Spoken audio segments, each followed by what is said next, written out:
Hey everybody, David Heavener here. Welcome to Hollywood. We're sitting here in our casting office, and I have a very special guest with me, a friend, Jeremy Miller. How you guys doing? And you'll probably recognize him from the classic TV series Growing Pains, right? Many moons ago, but yeah, it was quite a good time. Yeah, and so we're going to be talking about Hollywood, some of the truths of Hollywood, some of the myths of Hollywood, and how Christian filmmaking and how actors fit into the world of Hollywood. It's not what some people think, and yet it's a lot worse than you think, and there's things that you think that don't even exist. You know, you can say you're a Christian because it's been so watered down. Right. And anymore, nobody goes, oh, great, you're a Christian. You know, they don't think about it. There's no real pushback anymore. There's no pushback anymore. Why?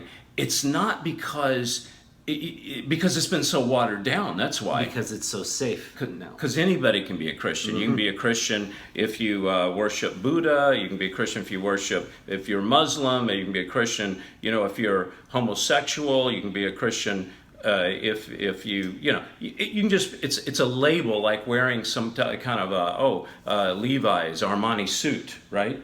However, when they find out that you're a real Christian, a true believer, is that sometimes a different story if they find out that you're, I guess we would call it radical Christianity?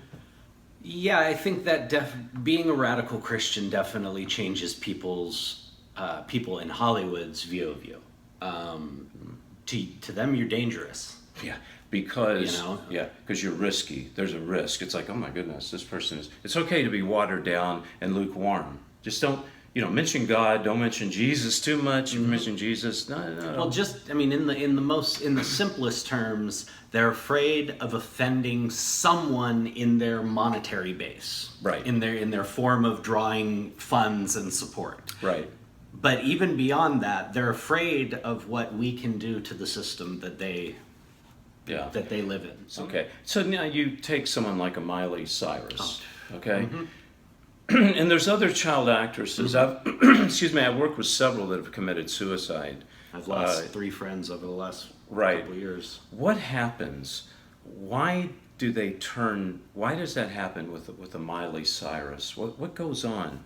Well, I think it's a few things. It's very different now than when I was on the show and had the level of popularity that I had back then.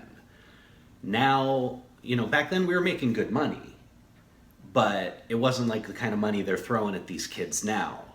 On top of that, I didn't have to worry about every person in the world running around with a video camera in their pocket.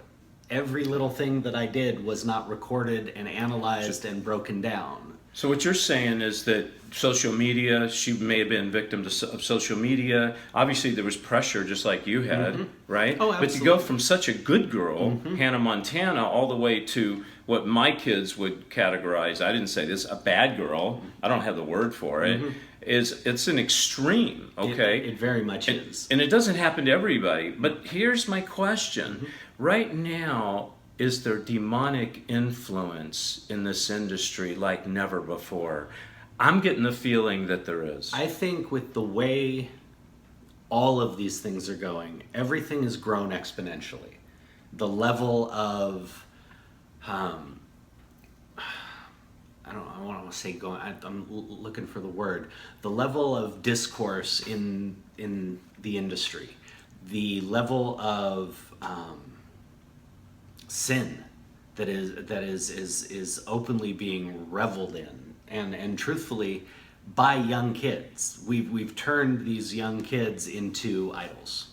Interesting. And I don't mean that in... And they didn't really turn you into an idol so much growing up then, but now the young kids have been turned into idols. And social media has a big, big part of that, in my opinion. It's putting these people in a position where they are little gods. Little gods, yeah. Didn't the Bible talk about that? They absolutely talked about that, and it's something that it's happened so subtly that people don't see it. So you've heard it right here that Hollywood is turning kids into little gods. Now think about that. That just hit me. Isn't that interesting that Hollywood would create these little gods that kids can look up to? right? And these are almost like idols. This is your idol worship. And everything, Jeremy, comes out of Hollywood. You know, everything comes out of Hollywood onto a screen, onto YouTube. Not everything, but a lot of stuff. And so it influences the rest of the country, the rest of the world, right? It absolutely influences. I really think right now there's such a major demonic influence in the entertainment business like there's never been before. And I'm talking about in filmmaking and in music. Absolutely.